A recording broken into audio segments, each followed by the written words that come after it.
Good morning and most welcome to Heidegger 1147. And today's lecture will also be a part of the course Kvantmekanik för lekmän. The reason for that is this is so important, but it is also very helpful to understanding what comes next. Quantum mechanics. But first we are going to make a theoretical go through.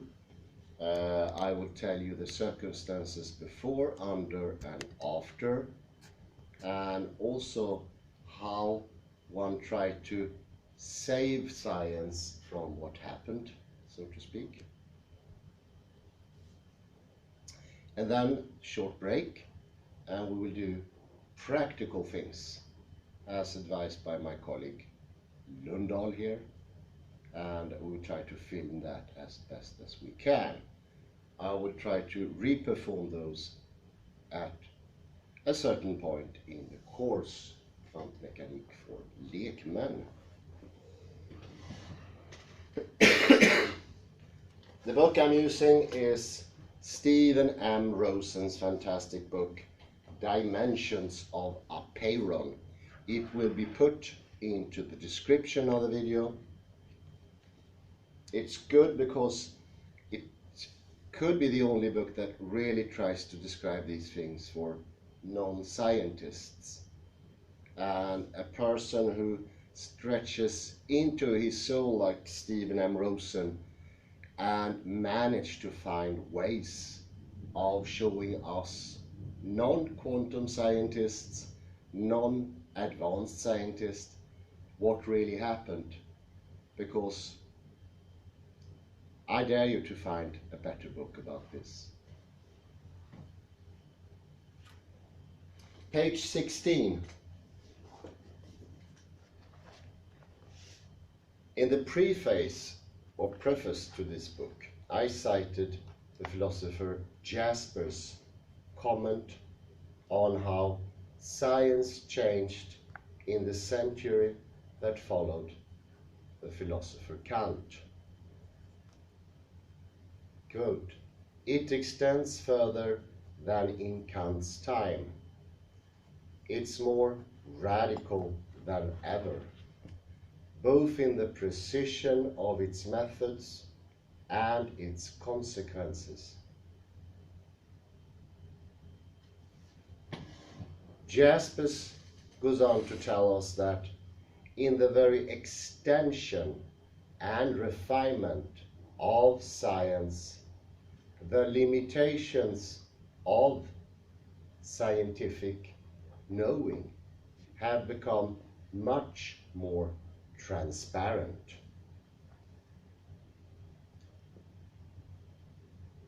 We experience the limits of science as the limits of our ability to know, and as limits of our realization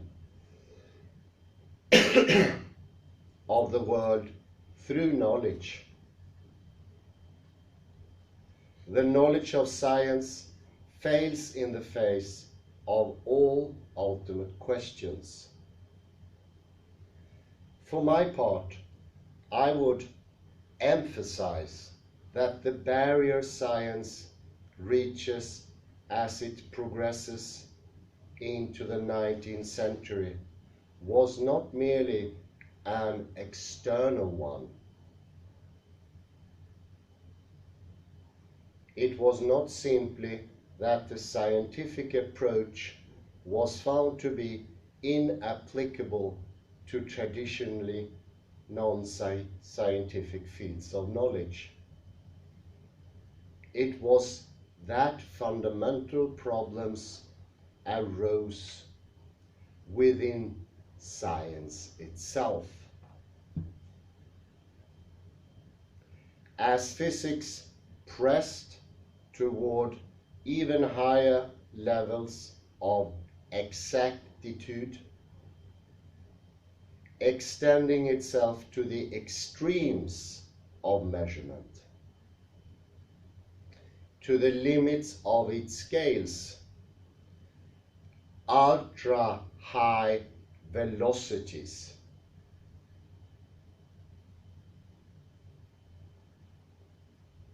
submicroscopic distances. Some of its most basic expectations were upset. The initial upheaval came with the failure of Galilean relativity implicit in the experiment on light done by Albert Michaelson and Edward Morley in 1887. And this is the very pinnacle of this lecture. This is where it centers on.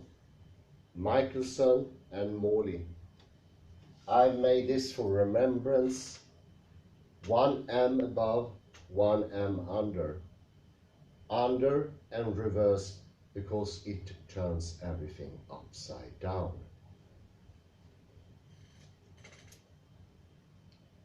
Let me put you into the background.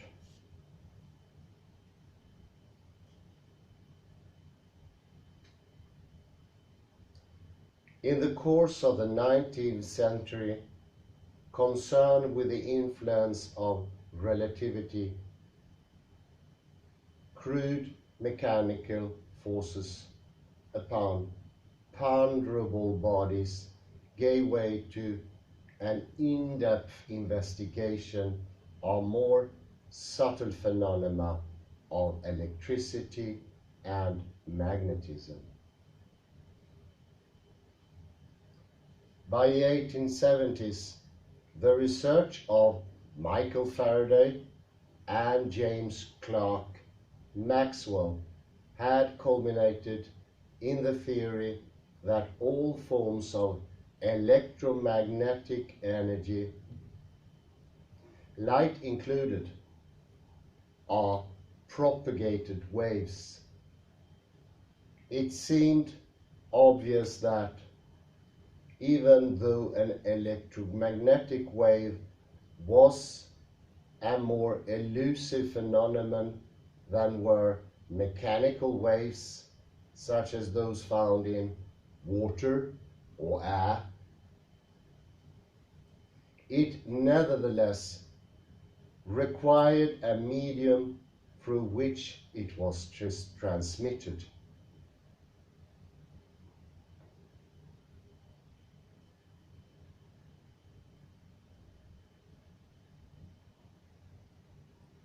Without such a medium, it would be difficult to see how the energy could be propagated in a continuous, objectively observable fashion. Just as a water wave travels through water and a sound wave travels continuously through air, a light wave must have its own more subtle medium through which to travel. The implication of this attitude was that electromagnetism was still essentially to be viewed in mechanical terms, as a classical phenomenon, as an object in space. So until this moment, everyone on Earth, not one single creature, saw waves as mechanical waves in a medium, be it air, water, mountain, ground, coffee. Everyone on this earth until 1887 believed that everything traveled through medium. And I would say that conclusion is the most sensible, sane, just, unquestionable, non-fallible, justified, righteous. It's absolutely sane. And I would proclaim today that until this very day, 2022, the absolute majority of people still holds this idea, except for science. Very important to understand.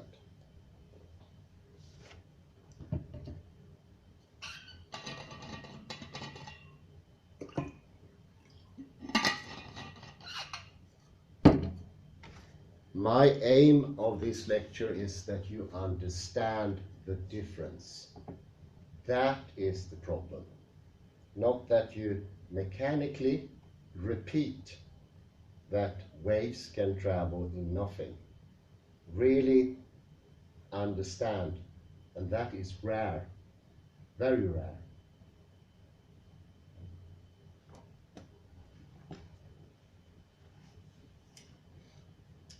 The medium posited for the transmission of electromagnetic waves was the luminiferous ether. The luminiferous ether. From that word we have the term ether media, or as we say in Sweden, etern, etermedia.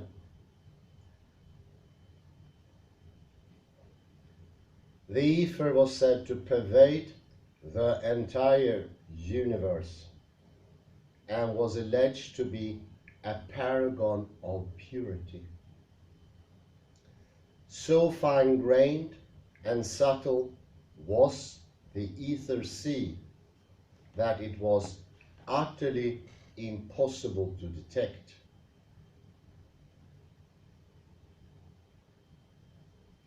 Possessing few properties and no action of its own, it served exclusively as the framework, listen now, framework, within which the motions of coarser substances could be measured and analyzed mechanically, including the motion of light.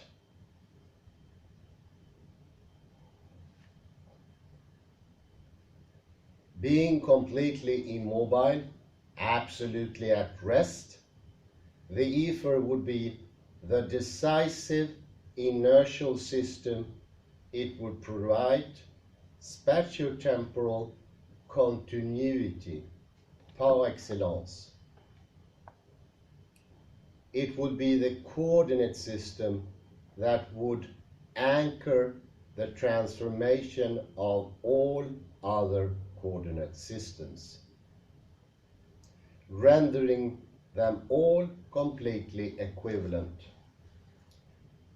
in the universal view of the transcendent cogito. Cogito is knowing or understanding.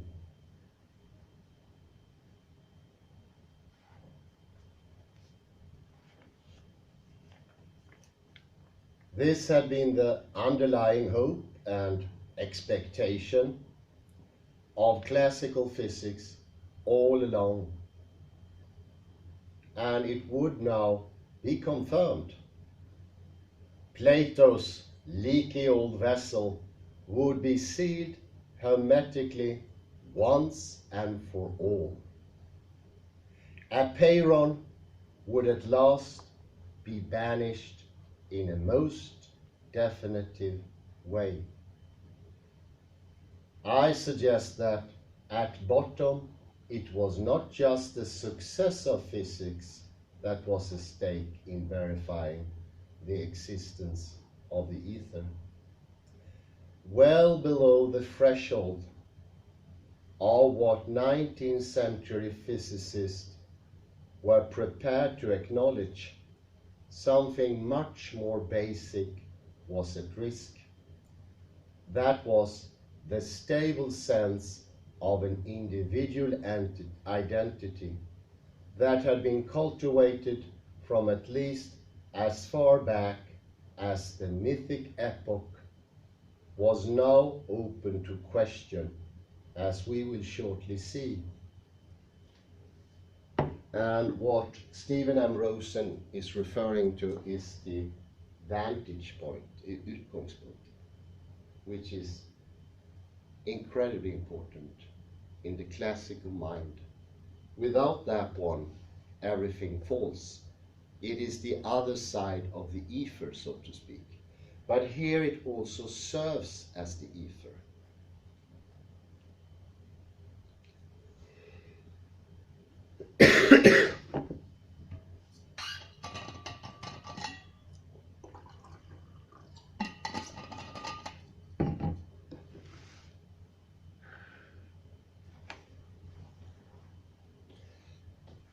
Sorry about my strudgy voice. I think I had too much lectures this week, or maybe the little cold Erika gave me through the internet.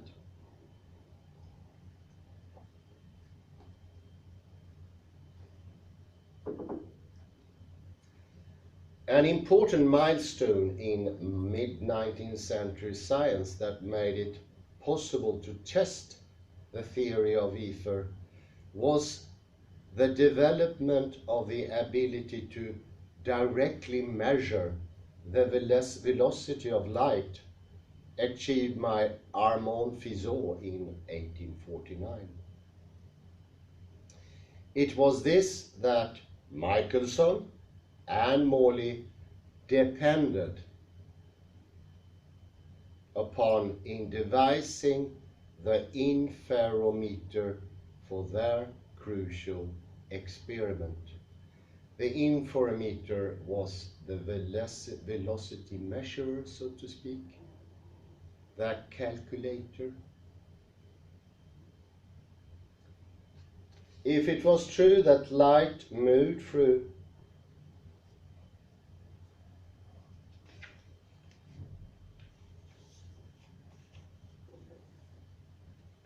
the motionless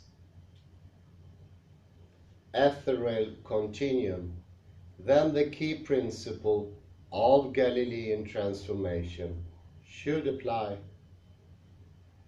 The addition of velocities, assuming light to propagate through the ether at the absolute speed of c, approximately 186,000 miles per second, approximately 300,000 kilometers per second. A traveler moving toward a beam of light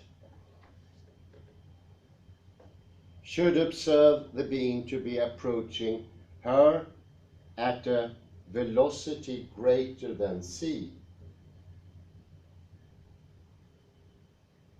This person is moving towards the light, and in any other case, maybe it a bullet, train, person, cow,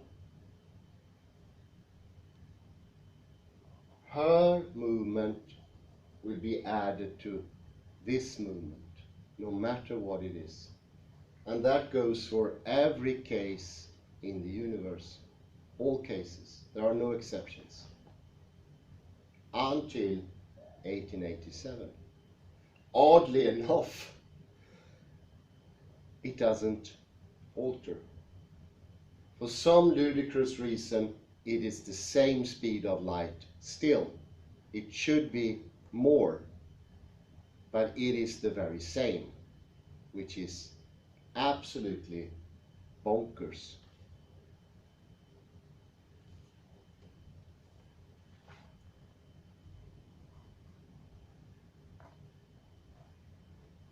What Michaelson and Morley discovered was that the velocity of light always appeared to be the same, regardless of its direction of motion relative to the observer.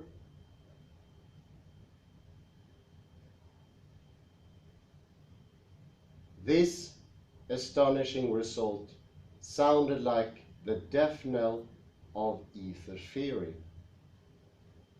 Let us consider it in more detail.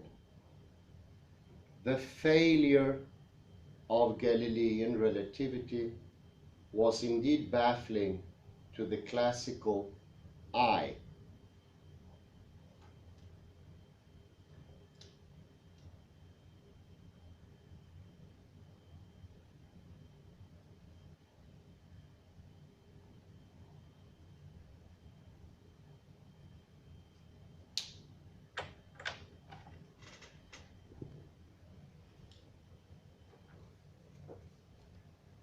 Important remark in the text here, I spelled with E-Y-E and the usual Y.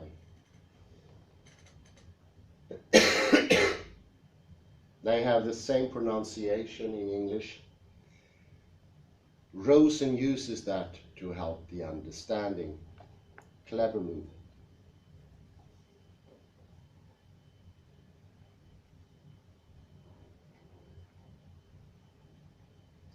It is not an obvious fact of perception.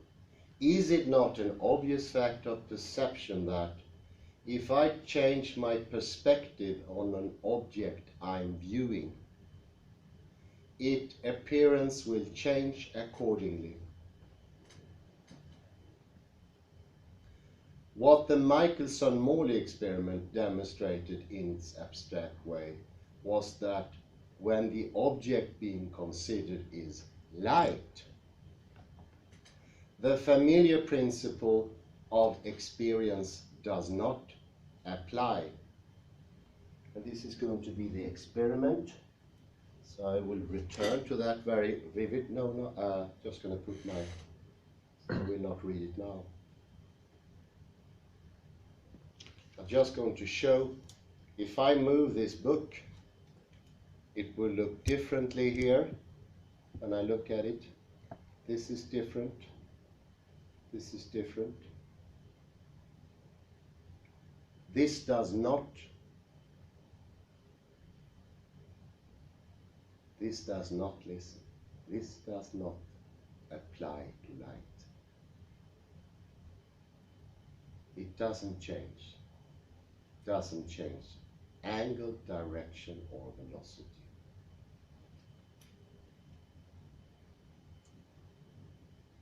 It should, but it doesn't.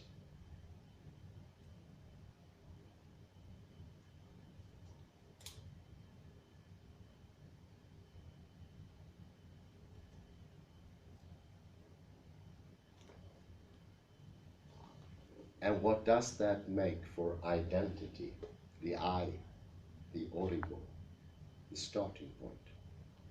It is a bit problematic. I will not point that question too much now, but do remember it. It is very, very important.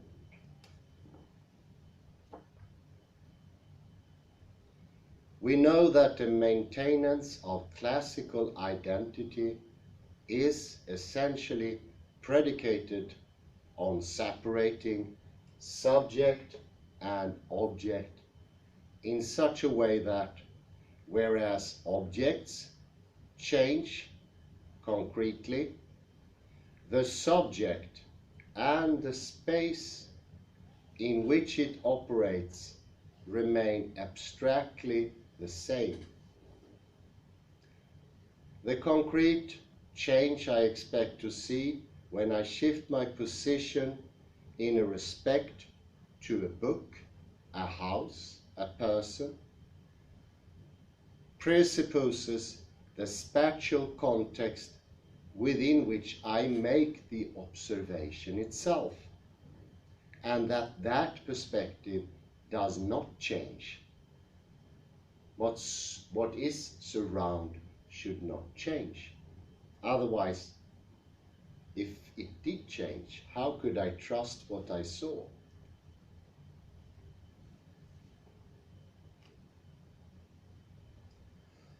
by the same token, the presupposition is that I do not change, that the invisible I behind the eyes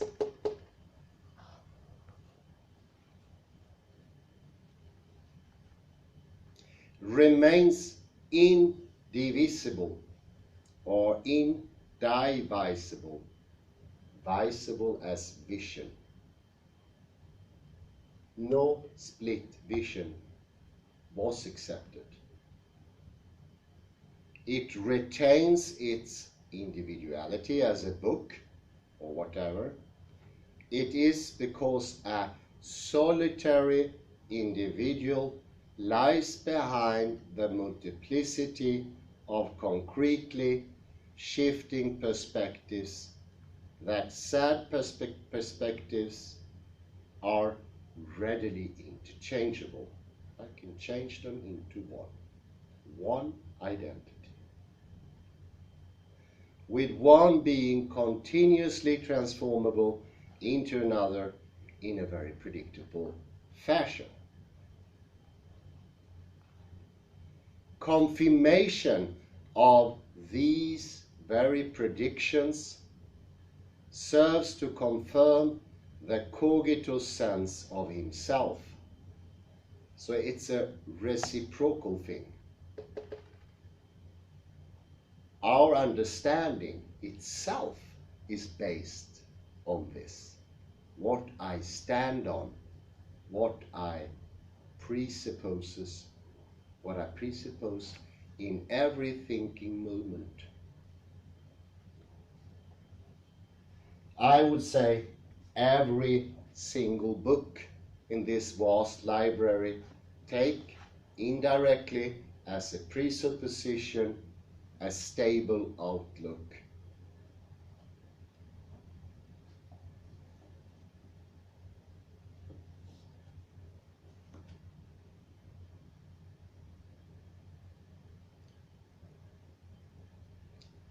When, upon altering my perspective, I see how the appearance of an object I have been viewing changes as expected, I am indeed reassured that I have not changed. What Michaelson and Morley saw was not reassuring. To appreciate just how deeply troubling the Michaelson-Morley experiment was, let us digress briefly to the return to the root of the problem. This is from Gross 94. For the subject to take up a position as a subject, it must be able to be situated in the space occupied by its body. This anchoring of subjectivity in its body is the very condition for a coherent identity, and moreover the condition under which the subject has a perspective on the world and becomes a source for vision, a point from which vision emanates and to which light is focused.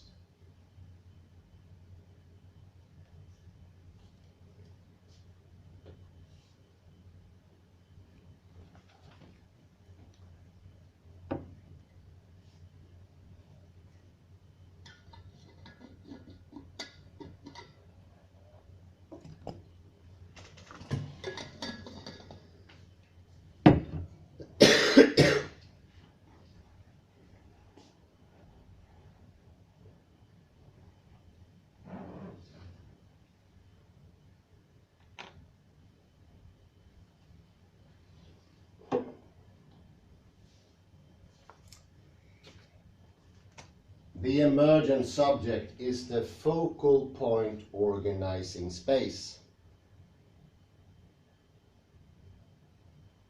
The representation of space is literally in the diagrams, in our thinking, and actually in our perception, is a correlate of one's ability to locate oneself as the point of reference of space. The space represented is a complement of the kind of subject who occupies. Fully developed, the space in question is the perspectival space that has dominated perception at least since the Renaissance. It is a continuum. In some, a stabilized body, a consistent and abiding sense of self and bodily boundaries, requires and entails understanding one's position vis-à-vis others, one's place at the apex or organizing point in the perception of space. The idealized Cartesian subject might fancy itself a disembodied spirit that is freely transcendent of space, but the underlying reality is that however high this subject may appear to fly, it remains tethered to its ground. The classical subject's relation to space necessarily is maintained, as the old formula implies. Object in space before subject. When I studied quantum mechanics, it was this thing, more than any other thing, that incredibly upset university students, researchers, even free professors. So they went almost to blows. I will never forget those scenes. And that was when I first encountered quantum mechanics. And that must have been in 95 somewhere, 95, 96. And the reactions were massive, massive. It is just beyond belief. And you can be assured that I think those people still haven't accepted. Maybe they can repeat what was said in the lecture hall and they can acknowledge it, but they don't know it. The reaction was, oof.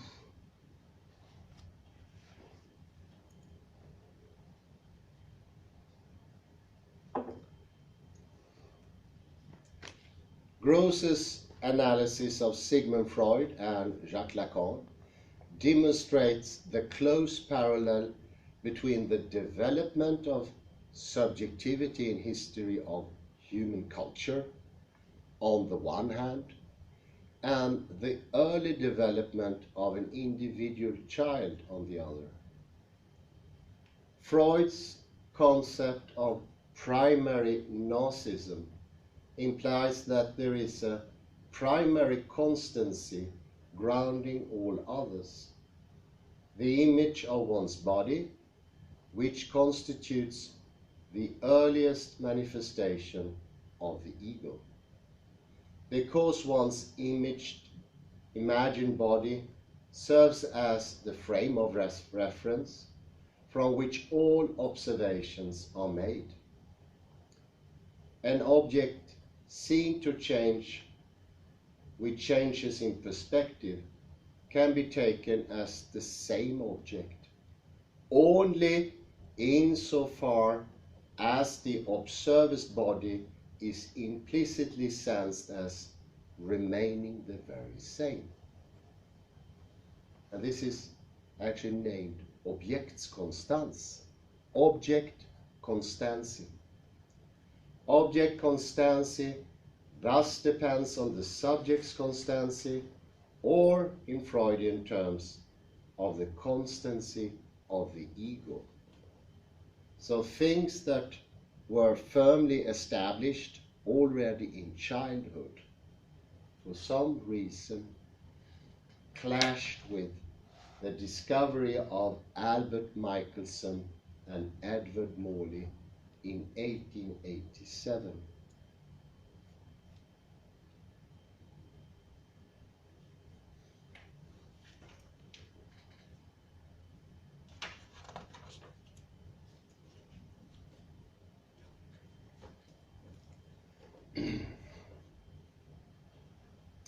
In Lacan's elaboration on Freud, the mirror stage is crucial to the initial appearance of an invariant body image.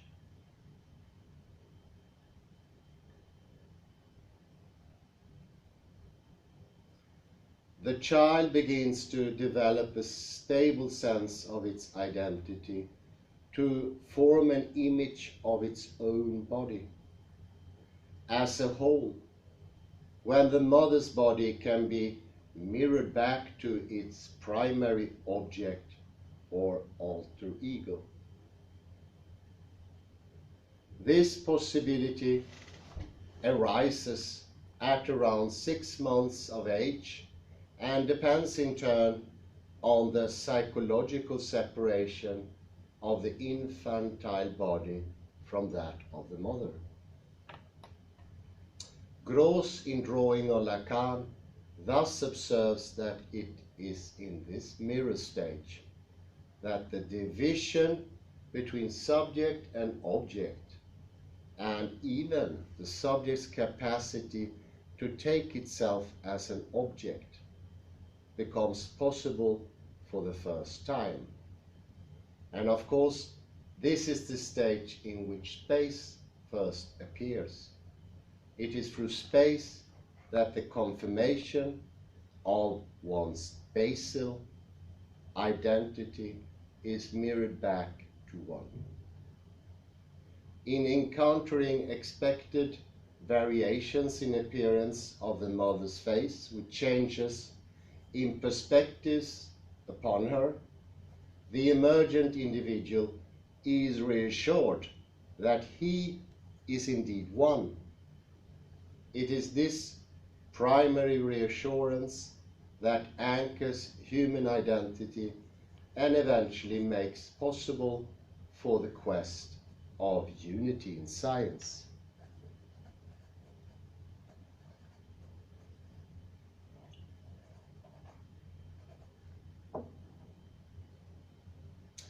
For many centuries, the work of science was most reassuring, and ultimate unification seemed attainable.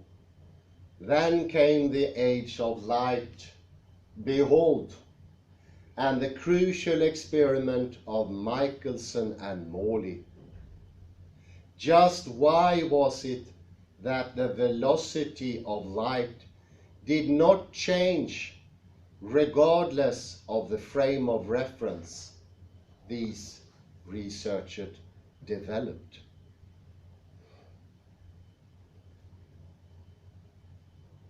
Why did light look the same to them no matter what perspective upon it they assumed? I propose it was because in confronting the phenomenon of light, they were not encountering an object to be seen, but that by which they saw. Elegantly, the eye.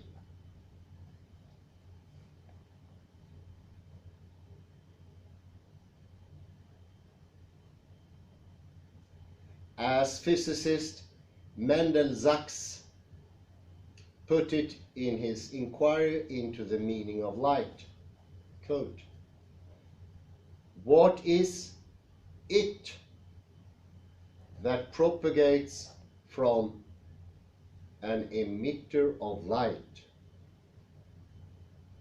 such as the sun, to an absorber of light, such as one's eye? Is it truly a thing on its own?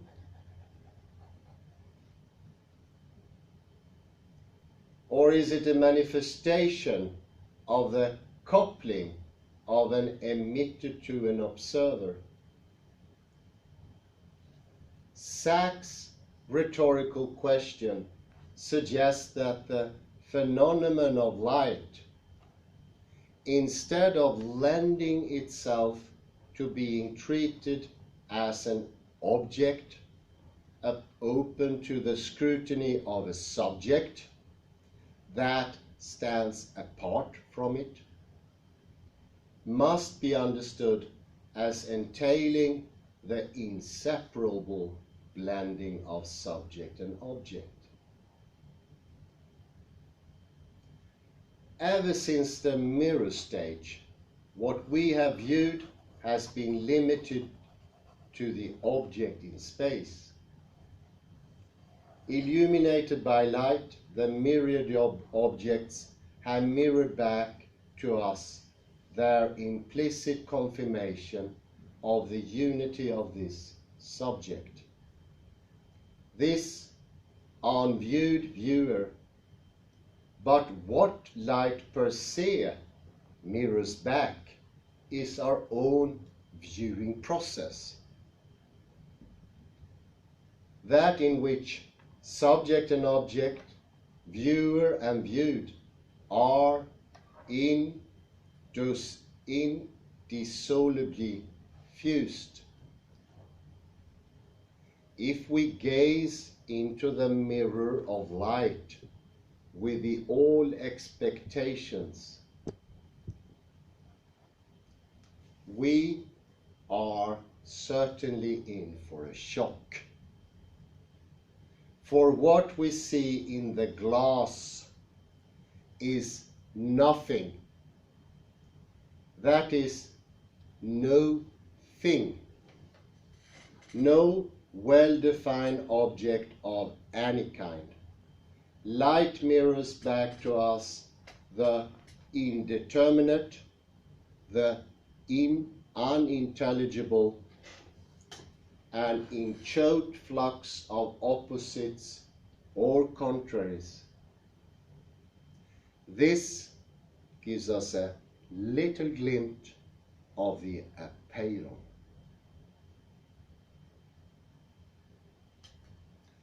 If there is no separation of subject and object in the phenomenon of light, surely there can be no space, since the existence of space presupposes that separation. The classical formula, object in space before subject, is hyphenated to indicate that its three main terms are mutually interdependent. Space is therefore no freestanding abstraction. Instead of simply existing on its own, it exists as a container of concrete objects. And these objects necessarily are contained in such a way that they are categorically divided from the subject. He who is uncontained. Think about the child looking at the mother. Child cannot see herself or himself. He is uncontained. It's in the gaze, the loving gaze of the mother, that he or she begins to imagine identity, the acknowledgement of being and existence.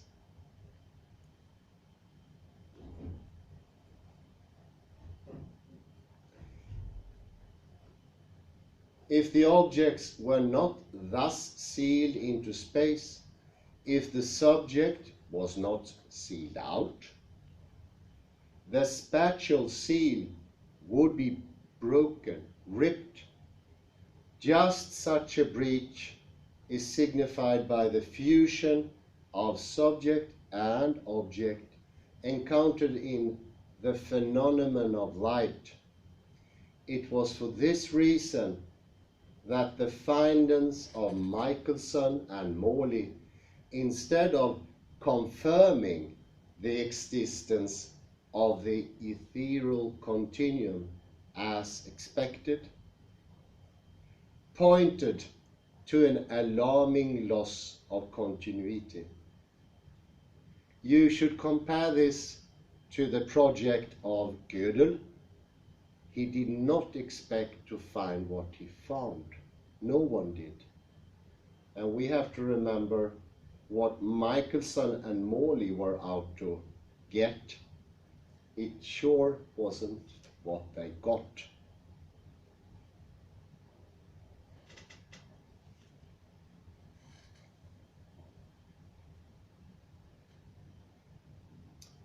The merging of subject and object and concomitant failure of classical continuity clearly was not a welcome gift in the eyes of 19th century science.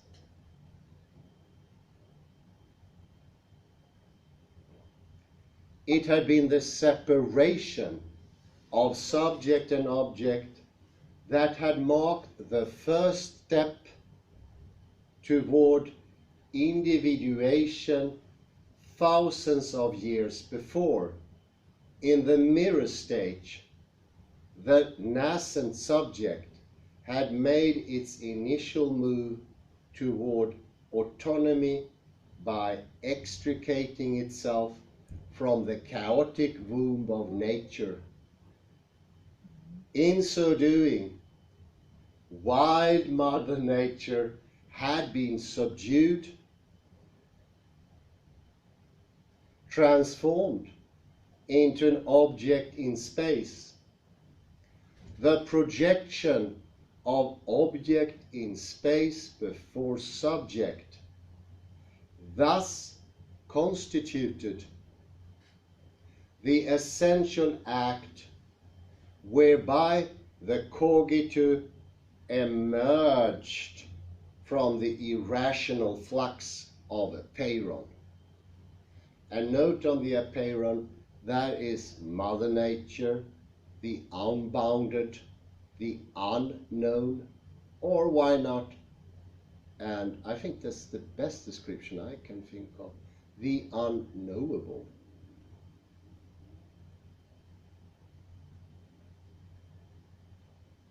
Now in the 19th century, in confronting the phenomenon of light, the projection upon which human identity essentially had come to depend, appeared in danger of collapse. To the classical eye, this prospect was truly shocking, nightmarish in fact. The underlying threat was that of dissolution, regression to an undifferentiated, infantile state of unreason, involving nothing less than the extinction of the cogito. I do not mean to suggest that these ominous implications were widely or openly discussed or even consciously recognized by physicists of the 19th century.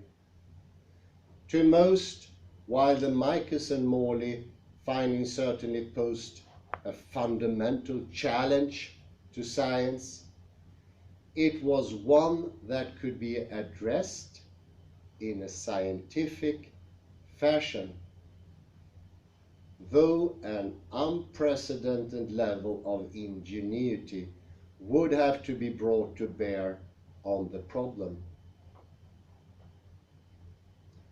This is what the late 19th century revolution in physics was all about. In actuality, the revolution had a wholly conservative aim. At bottom, what Albert Einstein was seeking to do was to maintain the classical posture of object in space before subject. And I would say this is very seldom acknowledged by a writer. Very seldom.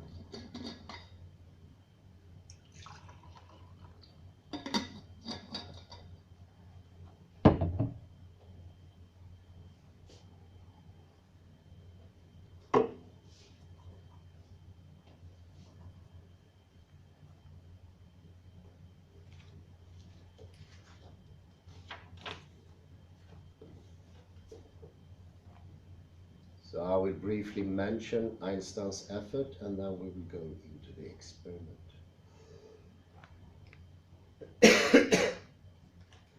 I think it's very telling how Einstein might be the biggest genius, or second to Niels Bohr, in the 20th century.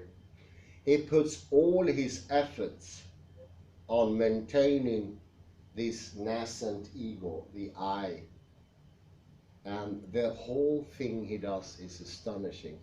And we must remember it was Albert Einstein who helped quantum mechanics in the beginning. He was essential. He was absolutely essential. And he even got a Nobel Prize for one of his discoveries that was in quantum mechanics. So he was definitely in on it from the very beginning. He knew it by heart. And he know the people who had the discovery, so he should be the one to accept it. But I think this goes to show why this book is so incredibly important and why I would say the point he makes is so thin. It's so small in some cases. So what he does, and I look at my hair.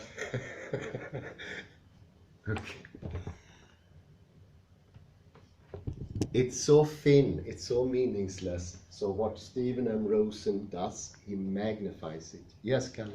Is it possible to say and simplify the thing? And so Einstein wants to say that the human eye is passive, while the new from 1887 and with quantum physics, the eye is both passive and active in one way, since the light comes towards you. So it's not only active. No, so it's both ways. Yes. But Einstein is completely passive, the human eye. Yes. Okay. The letter you said is absolutely true. Thank you very much. Thank you. Great. Yeah. The eye is passive, and this is so good, and this is quite literally how people think about perception today. I need to add that when we move, we do move in this fashion, and we all think that everything comes from the outside. And this is a bit beside the point, but to make the whole bit more animistic or colorful, we know from neurology that there are 3 times as much neurons going to the eye than taking in.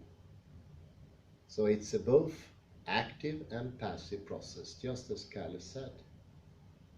and ask anyone, checked anyone. They have checked the ones after Milgram.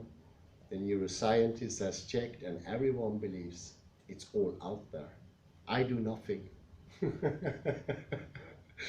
It is a bit like sitting in front of a computer screen, as we will use later in the experiment. It is a very good metaphor for how we perceive reality. So I'll do Einstein here, and then we do the exercise. Let's see here. Rosen calls this unsuccessful effort to deny discontinuity.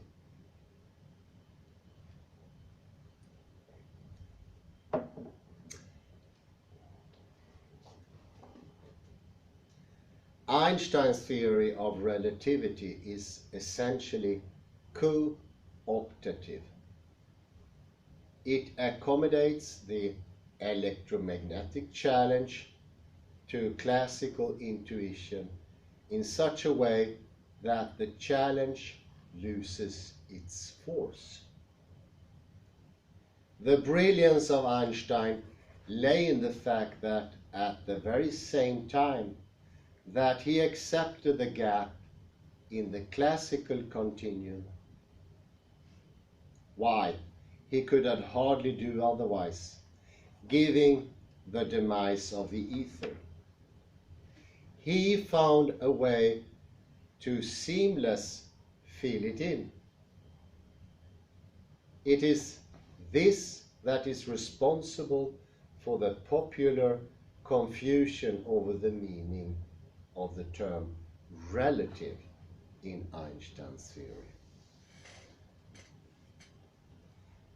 Indeed, space and time are relativized in Einstein's theory.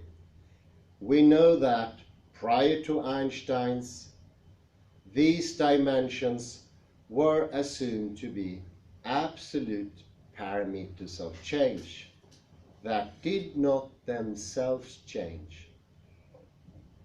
The space and time of Newton and Descartes were taken as perfectly homogeneous. Unlike Plato's porous receptacle, they were supposedly exempted from the turbulent potencies of Apeiron that, if violent enough, could wind up rupturing the continuum.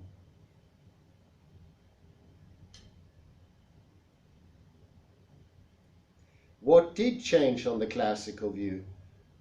What was subject to discontinuity were not space and time themselves, but the concrete objects contained therein. How did Einstein respond when the Michaelson-Morley experiment cast doubt on the older assumptions about space and time?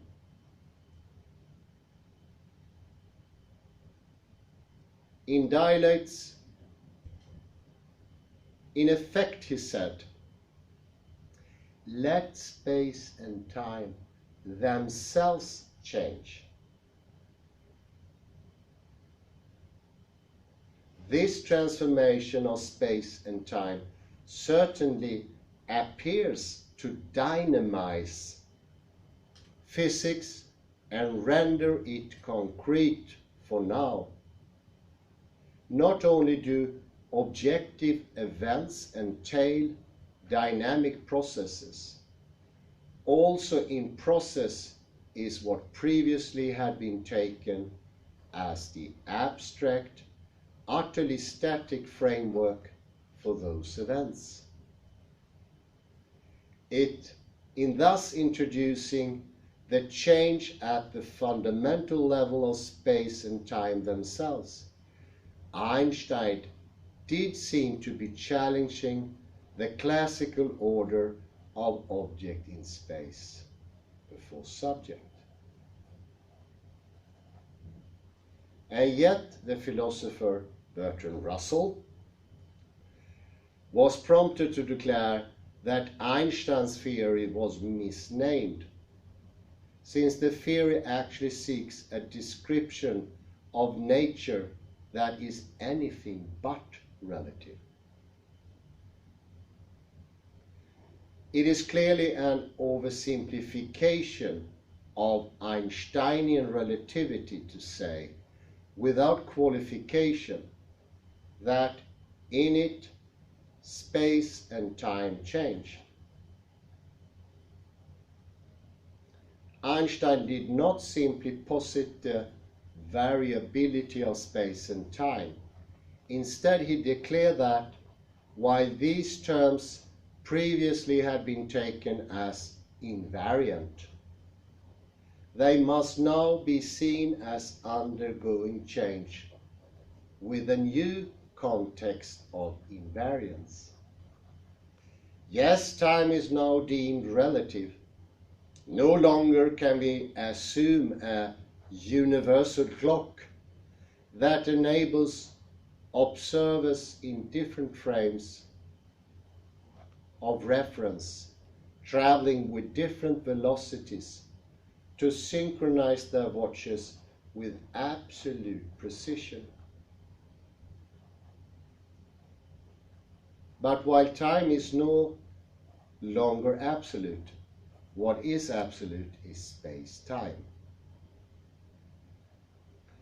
All concrete observational perspectives involving variations in velocity are rendered strictly equivalent in relation to the four-dimensional space-time continuum, whose unity is conferred by c, the constant velocity of light.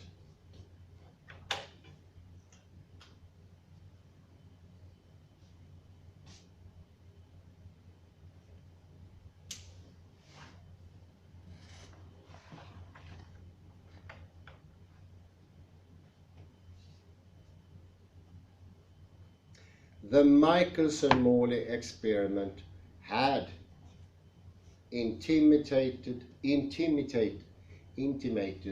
the possibility that light's constancy was indicative of blending of subject and object that confounded classical institution. Einstein foreclosed this interpretive option before it could even reach the threshold of conscious consideration. For Einstein, light is hardly a merging of subject and object, but is simply an abstract object. It is the empirical constant necessary for the objective determination of space-time events. Thus, most essentially, Einsteinian relativity was actually not about relativizing or dynamizing nature. It did not embody a genuine recognition that there is a fundamental change or discontinuity in the world, that the world is in process. Einstein's success, his profound influence on 20th century physics, was rooted in his ability to accommodate the 19th century challenge to classical physics in such a way that the classical viewpoint is basically upheld. The old order of space and time is supplanted by Einstein, yet with scarcely a pause, it is replaced by an even more abstract order of this kind, that of the four-dimensional space-time continuum. Here there is still the object, or rather the objectified relativistic event. Still the static continuum that contains the event, divesting it of its vitality, and still the detached subject who analyzes all this from afar. To be sure, Einstein significantly updated the details of the classical formula, but he did not do this in order to maintain. He did this in order to maintain the viability of the basic terms. And I have to be honest, it hasn't struck me so clear before, because it looks good on the surface. Sounds dramatic when I heard it the first time in the voice of Carl Sagan. Space changes,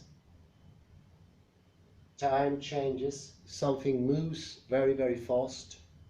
Time goes slower and slower. So time is seen as being elastic. And one can come to the conclusion that Einstein sort of made everything softer, more understandable. But what he put together was space and time.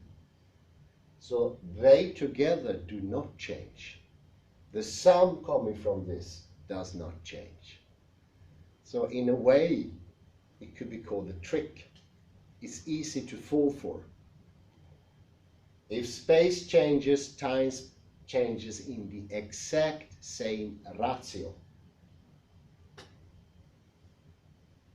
And thereby, everything is being preserved. It is very easy to miss out on this. It's incredibly easy. But the ratio remains the same. And here you have the stability.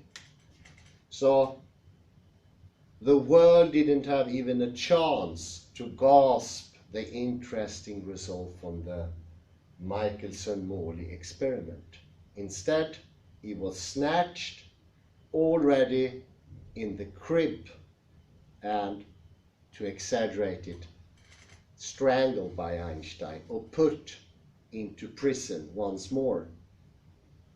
And he did it with complete ingenuity, with a genius that is hard to understand. How did he manage? So he saved the origo. And therefore, I would say, this is my take on it, therefore we later have this rather big crash between Einstein and Bohr, because Bohr wouldn't follow the project of Einstein. And Einstein tried, and he almost succeeded. I always think about this specific afternoon in Brussels at the Palais de Solvay, where Niels Bohr is shocked by the evidence coming from Einstein, and he's crushed. And one can see him leaving Palais de Solvay like this. But that very same night, together with his colleagues, researchers and doctorates, he managed to come up with how or in what way Einstein once more tried to trickle away everything, which is so hard to understand. Almost invisible. Only Bohr could find this out. And that morning was the last time Einstein tried anything on Bohr anymore. But Einstein did not change his view until dying days. There is a rumor that a couple of months before his death, that he, at least in name, admitted. But this is unclear. I have no proof of it. I think it's time to take a pause here and we have the exercise. So what did Michelson and Morley discover? Well, let's use a very, very basic example, and I hope this is completely clear to everyone. If not, do ask, and you're more than welcome to send a question through mail. Assume that you have one car traveling, for instance on the motorway E20 going to Stockholm. It travels in 50 kilometers an hour. So it will reach Stockholm in 10 hours. But if you have a car going in the other direction, from Stockholm to Göteborg, where will they meet? Will they meet in Göteborg or will they meet in Stockholm? Or would it be the case, you think, they will meet somewhere in between? What do you say, Kalle? Halfway. Yeah, I think it's halfway, somewhere there in between. And this is the reason, because this one is approaching the other one at a speed of 50 kilometers each. That means that the relative approaching is not 50 kilometers an hour, it's 100. So although this will take 10 hours, they will meet each other in what time, Kalle? After 5 hours. Yes, very good. Mm-hmm. They will meet each other after 5 hours, because the approaching speed, it's that speed, 50 kilometers, plus that speed. And this we always do. We come to meet somebody, we put them together.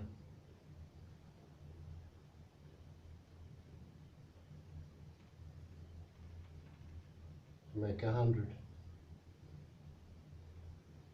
And this, of course, it doesn't matter if you are walking like 5 kilometers an hour or cycling 15 to 20 kilometers an hour, flying,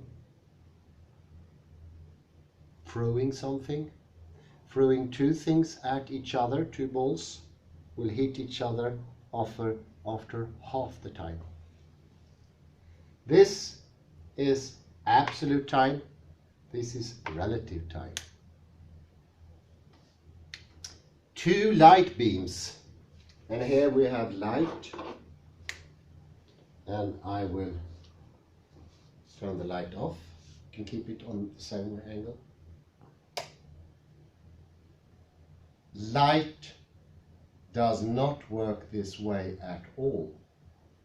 This was the incredible discovery made in 1887 by Morley and Michaelson.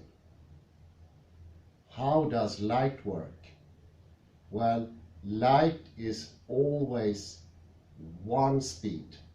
It doesn't matter from what angle or the speed, or if you're approaching it, or if you're getting away from it. Nothing matters. It's still the same speed.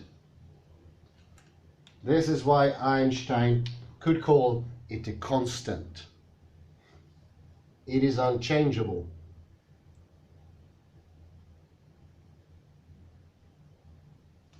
What would be the speed that the vehicles would meet each other if they were traveling by the speed of light? They wouldn't meet halfway. It doesn't work that way. The speed in between them would still be 50 kilometers an hour.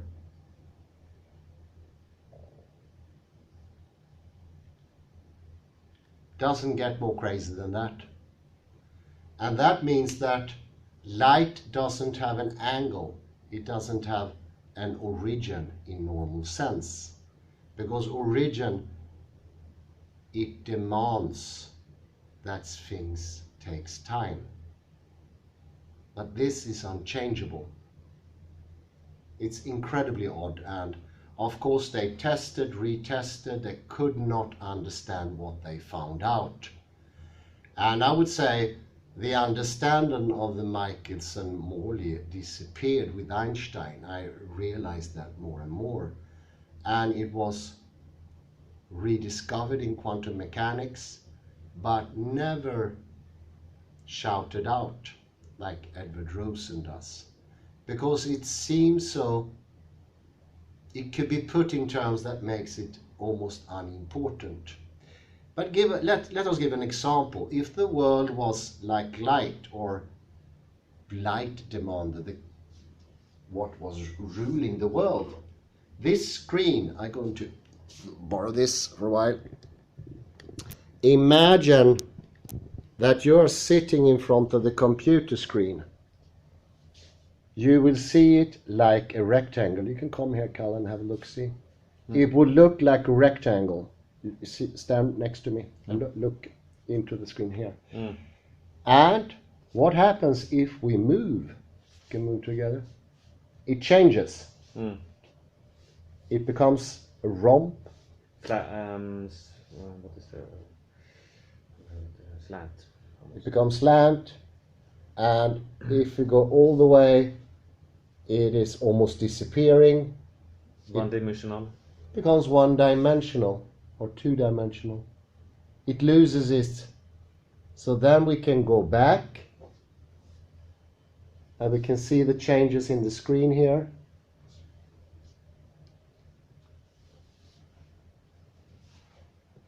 This is primary to all objects. Doesn't matter what object, they change. You can take a book, piece of paper even, changes from the angle. But when it comes to space, when it comes to what Michaelson and Morley discovered, that is that this would not change. No matter where you were standing, it would still be the same screen. If you stood over there in the corner, if you stood outside in the hall, if you stood in that corner, it would still look the same. And that is because the speed of light never changes, and therefore angle doesn't change. And this is such an odd feature, and it defies everything we know about anything. So it's not even true to say that the light originates in this lamp, because already by saying that I'm defying some of the properties of C. So it's indeed very, very odd. All objects, all human beings, all animals, all planets, all shrubs, all trees, all fingers, whatever you can find in the universe changes from where you are relative to that object. Yes? I have an insight. So we have the, so to say, the problem with the quantum physics in the 1920s. The discovery implies or shows clearly that it is the observer who decides his or her reality, but it goes against a little bit against this principle from 1987 that the reality is the same. It explains why we see that our reality we share, that my screen looks like your screen. Thanks to the light, we have a common reality, so it complements each other. Yeah. Don't think? Yeah, I think it's a good thing. So this extremely odd feature of light so one way of avoiding the problem, as I did for many years, is I think unconsciously, and that could be good help for you who watch this video, maybe. But from my personal background, I was usually thinking, well, Hans, that is just light, but other things are normal. Like there's still objects out there. And even though light is different, I still have my car, my cycle, my shoes, my hands. But I come to accept, and I think that has to do with acceptance, because we try not to understand this. You'd be lunatic to accept it directly. But what I was thinking is that somehow we have light, and then we have the rest, the world.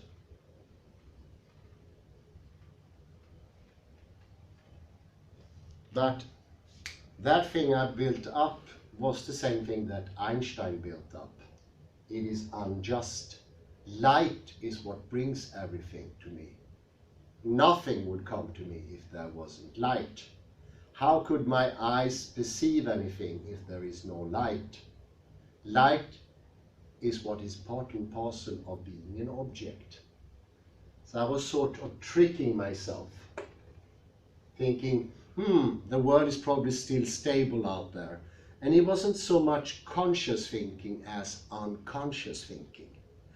And this is why the book of Rosen is so good, because he doesn't let you escape. It sounds bad, but he stops all escape routes. So once you are pushed to the corner, you usually find, oh, there is a little hatch here. I can open a door, like Einstein did, and I can get out and preserve my stability idea on my subject. But he doesn't let you do that, because he covers all possible escape routes. And another thing he does, which it makes me deeply recommend this book, is that he magnifies the problem. So it becomes so big you can't avoid it. I think in most books I read, Michaelson-Morley, I've seen them before, but most usually they are in the footnotes. That 1887 wasn't really important. It was like some minor thing that you could, maybe a little bit of a speed bump, but you can still continue to have your regular, normal life world. You can definitely not. It is impossible, because there is no way of separating light from world. They are inextricably linked to each other. Think about the I and I. It is important, our conception of light, and that it travels through some sort of meaning, or medium, I think that is deeply somewhere inherited in us. And maybe that description by Gross, that we already established that identity in the crib, together with our mother. In her loving care, we develop an idea of constancy, and we feel attached to it. And as long as we have constancy, we also need, we will get a constant world. And in the end, we become deeply dependent on both the constancy of me and the constancy of the outside world. Of course, I can accept that the outside world changes, but I can't accept myself changing, because I'm not visible to myself. So if the air is not transporting objects, what is transporting the objects? So what is the role of the light, for instance? If I throw this at you, what is the role of the light? Well, the light is the word. So it's not, in a way, you can't speak of things in the world and light. It is in some ways, in several ways, the very same thing. And this is not how we see it usually. This is definitely not how we see it. And don't force yourself too much with this. I think I'll leave this book for a while now before I go back to it. I feel a little bit cornered. There is an uneasiness coming over me when I ponder too much about this. So I recommend you see it as a training thing. The quantum physicists that we are cooperating with, they give different numbers, but one, he said, I think it was 7 years maybe, Alan. 7 years. He's 7 or 9. That is before he understood Yes, quantum physics. well, it took him 7 years, and he said it was training every day, and you make development every day, but it never ever comes in one sudden. You need to retrain what you established, possibly, as Gross said here earlier, in early childhood, that it was already put into place by yourself, and it's part of who you are somehow. So nobody can be demanded to give it up easily. Einstein didn't, and it was a tremendous struggle also for the quantum physicist. We ignore that. We think that, well, there were smart people, there were brave people, they were the pioneers. It's probably just to say that such a fellow like Erwin Schrödinger, who was like a very gallant, he dared everything, he had an incredible confidence. Of course he accepted quantum mechanics directly, just sort of looked at it and, well, give me a week, I come back and accept it. No, no, no. Actually, Schrödinger contracted and constructed the worst example he can find about quantum mechanics to disapprove it and to show the public how not to accept quantum mechanics. And it's still to this day is called Schrödinger's cat. But what happened? Well, how many years later did he accept it? So he published his paper in 1935, and he was against that principle, of course. He published to ridiculise quantum theory. And in 1944, that is during his W lectures, he had changed his mind. So it took him 9 years. Well, probably more. You can expect maybe before. Yes, absolutely. We don't know. We can guess like 10, 15 years, something like that. And he was not a coward. He was open to everything. He actually became a Hindu yogi or something like that. I don't remember the whole story. But, and Einstein, it's very hard to fathom Einstein to be biased or narrow-minded. It's a bit tough to see that in him. But I think this goes to show how utterly difficult it is. Mm-hmm. And how a person like Albert Einstein could use up all his energy, all his geniality to create a new theory. Very usable, I have to add. The general relativity and the special relativity are incredibly good. But same, he used his energy to get away from what Morley and Morrison discovered. There's no doubt about that. So don't feel discouraged and don't push you too hard. It will come in all due time. And that is my encouragement to you. I say thank you very much and have a very pleasant afternoon. Bye bye for now.